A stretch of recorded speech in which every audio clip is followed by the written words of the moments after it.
So welcome everyone, welcome to civil centric.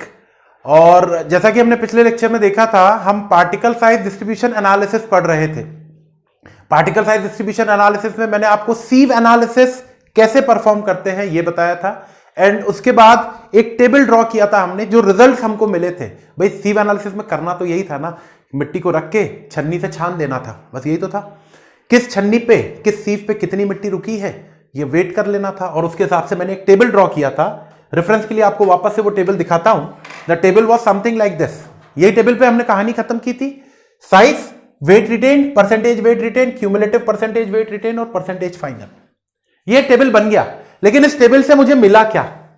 इस table से मुझे बहुत इंपॉर्टेंट चीजें मिलेंगी जब मैं इस टेबल के दो कॉलम्स, पहले और आखिरी कॉलम के बीच में एक ग्राफ बना दूंगा। तब मुझे कुछ अच्छी अच्छी बातें पता चलेंगी इस मिट्टी के बारे में। भाई अल्टीमेटली हम कर क्या रहे हैं? हम इंडेक्स प्रॉपर्टीज पढ़ रहे थे, जिसके बेस पर, ऐसी प्रॉपर्टीज को पढ़ रहे थे जिसके बेस पर मैं सॉइल को क्लासिफाई कर सकता था। तो मुझे जब ये सीव एनालिसिस मैंने परफॉर्म किया, which is a part of particle size distribution analysis, जब मैंने ये सीव एनालिसिस परफॉर्म किया तो मुझे कुछ ऐसा टेबल बन के मिल गया मतलब मैंने बना लिया सीव एनालिसिस परफॉर्म करने के बाद। फिर मुझे जिस मिट्टी के लिए मैंने इतनी मेहनत करी है इस टेबल को बनाने की, उस मिट्टी के बारे में और भी तो कुछ पता चले। तो उसके लिए मैं column number 1 that is size and percentage final के बीच में एक ग्राफ बनाऊंगा, और उस ग्राफ से कुछ मजेदार चीजें मिलने वाली हैं। क्या मजेदार चीजें मिलेंगी जरा देखते हैं। तो जो कर्व मैं बनाने वाला हूं, क्या मैं बोल सकता हूं वो कर्व को नाम दे दें? Particle size distribution curve. Particle size distribution ही तो कर रहे हैं भैया तब से, तो उसके लिए जो कर्व बनाएंगे वो कहला जाएगा पार्टिकल साइज डिस्ट्रीब्यूशन कर्व। ठीक है ना?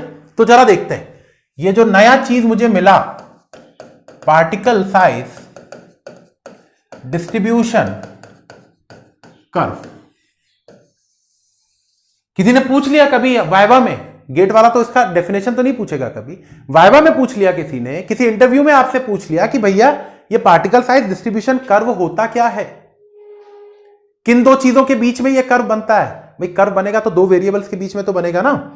तो आप बोलोगे कि सर ये जो कर्व बनता है, ये कर्व बनता है दिस इज अ ग्राफ या कर्व, जो भी बोल दो, बिटवीन, BW बोले तो बिटवीन होता है, बिटवीन पार्टिकल साइज या सीव साइज बोल दो, particle size and percentage final. यही तो है कि भैया पार्टिकल साइज डिस्ट्रीब्यूशन कर्व क्या है? तो आपने बोला particle size distribution curve particle के साइज बोले तो सीव साइज और परसेंटेज फाइनल के बीच का एक कर्व है। अब इस कर्व को मैं बनाने वाला हूं, लेकिन उससे पहले अगर आपने कभी ये पढ़ चुका है, अगर मान लीजिए आपने ग्रेजुएशन में या इन फ्यूचर अगर आप ये सॉइल मैकेनिक्स अपने ग्रेजुएशन में पढ़ेंगे, तो एक चीज आपको याद होगी, या चलो सॉइल मैकेनिक्स की बात भी छोड़ो, कई ग्राफ्स को हम सेमी लॉग पेपर पे ड्रॉ करते हैं। बहुत सारे सब्जेक्ट्स में कई जगह पे आपने ये काम किया होगा कि एक एक्सिस तो नॉर्मल स्केल पे चलती है, और जो एक्स एक्सिस रहती है वो जनरली लॉग स्केल पे होती है। ऐसा क्यों करते हैं? इसके पीछे का कारण क्या है कि ऐसा क्या हो गया कि मैंने नॉर्मल ग्राफ पेपर छोड़ के सेमी लॉग पे अपना ग्राफ बनाना चालू कर दिया? क्योंकि सेमी लॉग पे ग्राफ बनाना कंपैरेटिवली थोड़ा सा कठिन है सिंपल ग्राफ पेपर के कंपैरिजन में। तो ऐसा क्यों करना पड़ा मुझे? ये कठिन चीज की तरफ क्यों जाना पड़ा? इसका आंसर क्या है? ये सवाल भी कई इंटरव्यूज वाले पूछते हैं कि ये जो पार्टिकल साइज डिस्ट्रीब्यूशन कर्व आप बनाते हो, ये कर्व सेमी लॉग पेपर पे ही क्यों बनाते हो? इंटरव्यू का सवाल, गेट में ऑब्जेक्टिव में नहीं पूछेगा ये सवाल। हाँ, गेट का पेपर हो गया, गेट में अच्छी रैंक आ गई, अच्छी रैंक आने के बाद अगर आप किसी IIT के अंदर में गए अपना गेट का स्कोर कार्ड लेके, तो आपको डायरेक्ट एडमिशन नहीं देगा। वहां पर भी एक छोटा सा इंटरव्यू होता है। मुंबई, IIT पवई, दिल्ली, कानपुर, एक छोटा सा इंटरव्यू लेते हैं वो लोग। तो वहां पे ऐसी सब बातें पूछ सकते हैं। या अगर आपकी गेट में बहुत अच्छी रैंक आई है, किसी पीएसयू में जाके बैठे हैं आप, पीएसयू के इंटरव्यू में, तो पीएसयू वाला आपसे ये सवाल थोड़ी पूछेगा जो वाइवा में आपके ग्रेजुएशन में पूछा जाता है, 5 यूनिट के नाम बता दो, ऐसा तो नहीं होगा। वो आपसे टेक्निकल बातें करेगा और हो सकता है कुछ इस टाइप की बातें पूछे कि भैया ये जो पार्टिकल साइज डिस्ट्रीब्यूशन कर्व आप बनाते हैं, ये particle size distribution curve semi log paper पे ही क्यों बनाया जाता है। मैं यहां पे लिख रहा हूं आपके लिए, it is always drawn on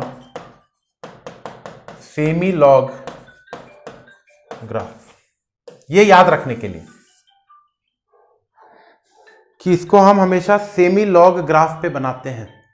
सवाल उठा कि सर क्यों बनाते हैं सेमी लॉग पे, सेमी लॉग पे क्यों बनाया जाता है इस पार्टिकल साइज डिस्ट्रीब्यूशन कर्व को, इसका कारण भी तो बताओ। तो इसका कारण समझिएगा, बहुत आसान कारण है, आसान कारण है, जरा देखिएगा।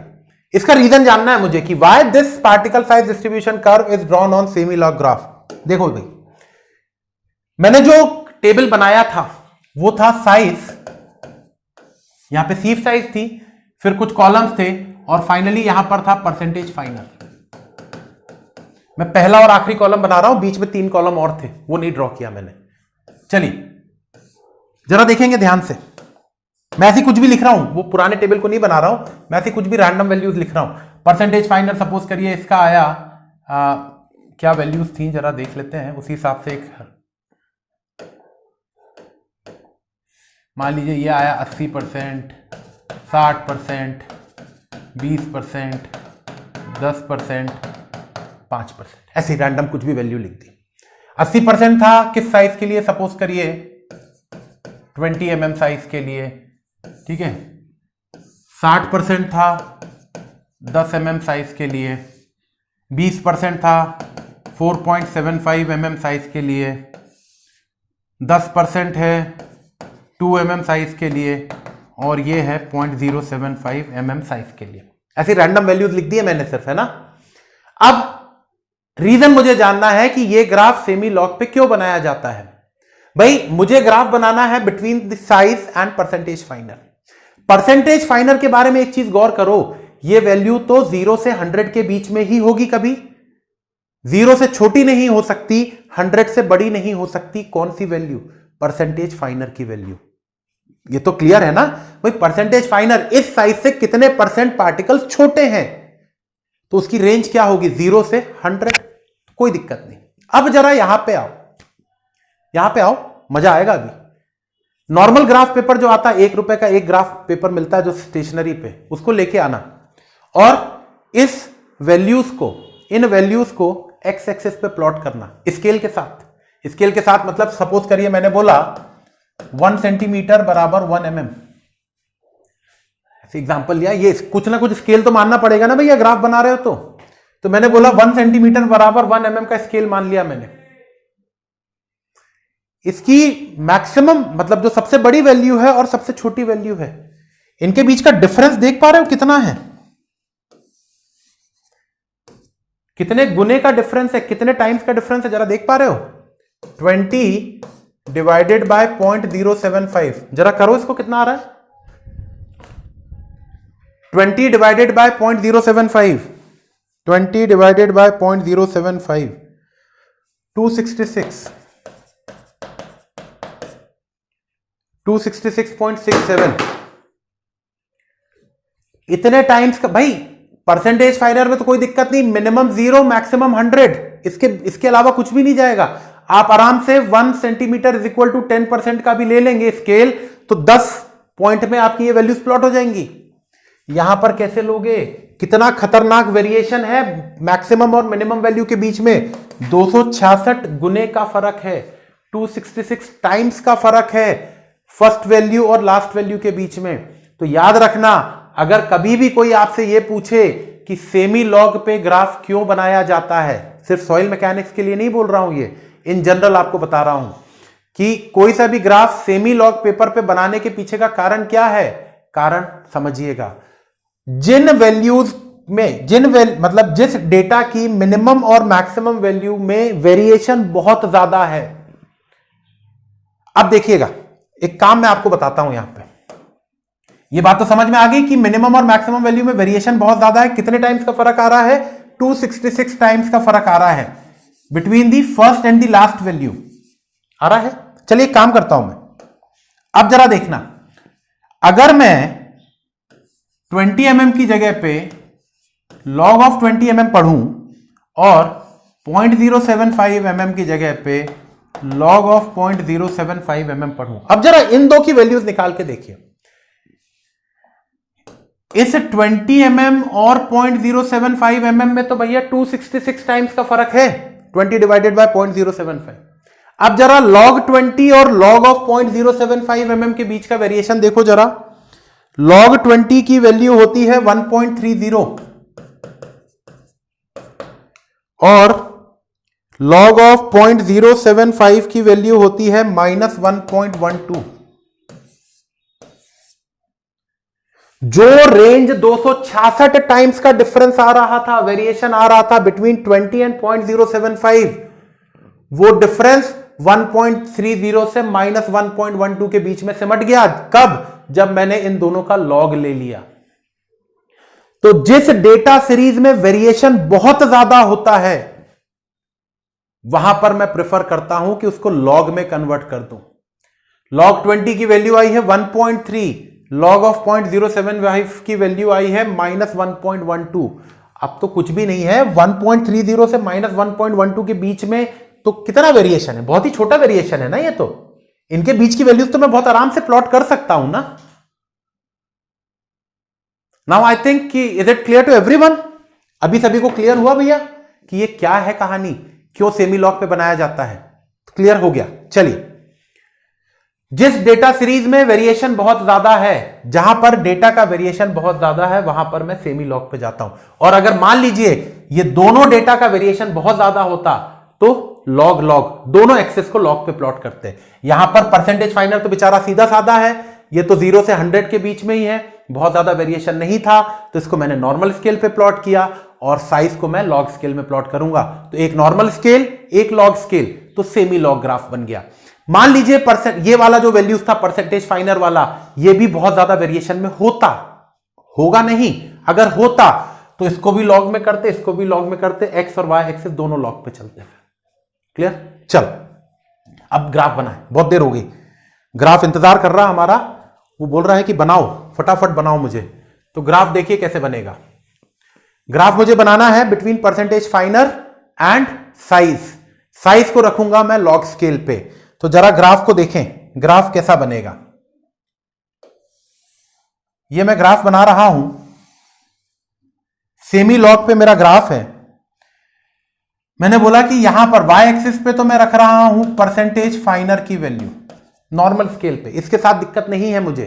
क्यों नहीं है दिक्कत? क्योंकि परसेंटेज फाइनर की वैल्यू तो 0 से 100 के बीच में थी, वेरिएशन नहीं है। यहां पर मैं रख रहा हूं साइज, लेकिन लॉग स्केल पे।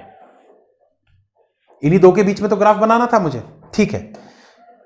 जिस सॉइल के ऊपर में आपने particle size distribution analysis perform किया है, उस सॉइल सैंपल के लिए मैं ग्राफ बना रहा हूं बिटवीन परसेंटेज फाइनर एंड साइज। 3 तरीके के ग्राफ मिल सकते हैं। तो जो पहला ग्राफ है इसको मैं टाइप 1 नाम दे दे रहा हूं। ये जो पहला ग्राफ मुझे मिलने वाला है इसको मैंने टाइप 1 नाम दे दिया। ये ग्राफ मुझे कुछ ऐसा मिला,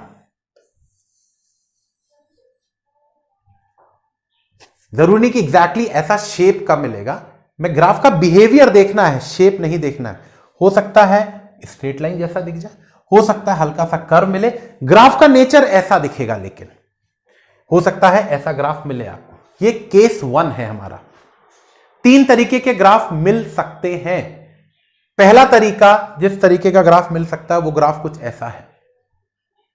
अब आप बोलोगे सर इससे क्या पता चल रहा, क्या कर लिया इस ग्राफ से आपने, क्या बता सकते हैं इस ग्राफ से? तो मैंने बोला देखो क्या बता सकते हैं। ये साइज है ना, यहां पे कुछ साइज ये होगी, कुछ ये होगी, कुछ ये होगी, कुछ ये होगी, ऐसे ऐसे कुछ साइज होंगी, भले लॉग स्केल पे है, ये साइज की वैल्यूज है। जरा ध्यान से देखना और समझने की कोशिश करना। इस ग्राफ में जरा ध्यान से देखिएगा, क्या आपको नहीं लग रहा इस साइज के करस्पॉन्डिंग मुझे ये परसेंटेज फाइनर मिल रहा है? इस साइज के करस्पॉन्डिंग भी मुझे परसेंटेज फाइनर की वैल्यू यहां पर मिल रही है, इस साइज के करस्पॉन्डिंग भी मुझे ये परसेंटेज फाइनर मिल रहा है। हर साइज के लिए मुझे एक परसेंटेज फाइनर की वैल्यू मिल रही है, हां या ना? मन में रिप्लाई करके बताओ मुझे, मन में ही कर सकते हो, क्योंकि ये लेक्चर तो जब आप देख रहे होगे तब तक तो मैं यहां खड़ा नहीं रहूंगा। मन में जो मैंने सवाल बोला है उसको जरा मन में उसका जवाब दीजिएगा। क्या इस ग्राफ से मुझे हर साइज के करस्पॉन्डिंग परसेंटेज फाइनर की वैल्यू मिल रही है? आपके मन में जवाब आया होगा हां मिल रही है सर। तो क्या मैं कह सकता हूं जिस सॉइल के लिए मुझे ऐसा ग्राफ मिला उस सॉइल के अंदर में हर साइज के पार्टिकल का रिप्रेजेंटेशन है? जिस सॉइल के लिए मैंने ये ग्राफ बनाया उस ग्राफ में हर साइज के करस्पॉन्डिंग मुझे परसेंटेज फाइनर की वैल्यू मिल रही है। That means what? That means कि इस सॉइल में हर साइज के पार्टिकल का रिप्रेजेंटेशन है। अगर ऐसा ग्राफ मुझे मिला तो उस सॉइल को मैं नाम देता हूं well graded soil. The soil जिसके लिए मुझे यह ग्राफ मिल रहा है, that soil is known as well graded soil. जिसको मैंने ये टाइप 1 बोला ना, अब इस टाइप 1 का नाम बदल देते हैं। नाम बदलने का ट्रेंड आजकल बहुत चल रहा है। तो ये जो ग्राफ मुझे मिला है, this is a graph of well graded soil. ये ग्राफ किसका मिला मुझे? वेल ग्रेडेड सॉइल का। क्या है इस सॉइल का मतलब? एक ऐसी सॉइल जिस सॉइल के अंदर में हर साइज के पार्टिकल का रिप्रेजेंटेशन है। अ सॉइल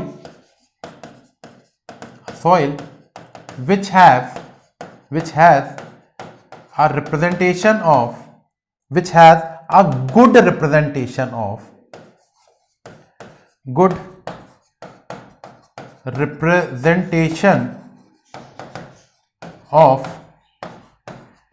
various particle size। ये तो अंग्रेजी भाषा की डेफिनेशन लिखी मैंने, ये अंग्रेजी भाषा वाली डेफिनेशन है। हिंदी में याद रखेंगे तो ज्यादा अच्छे से याद रहेगा। एक ऐसी सॉइल जिसके अंदर में हर साइज के पार्टिकल मौजूद हैं, कुछ बहुत बड़े पार्टिकल, कुछ थोड़े बड़े, कुछ उनसे छोटे, कुछ थोड़े छोटे, कुछ बहुत छोटे, हर साइज के पार्टिकल मौजूद है मेरी सॉइल के अंदर में। तो उस सॉइल को मैं नाम दे दूंगा वेल ग्रेडेड सॉइल का। आई होप कि ये बात क्लियर हुई होगी और समझ में आया होगा कि अगर ग्राफ कुछ इस तरीके का मिल रहा है तो मैं बोलूंगा कि भैया ये तो वेल ग्रेडेड सॉइल का ग्राफ है। क्लियर?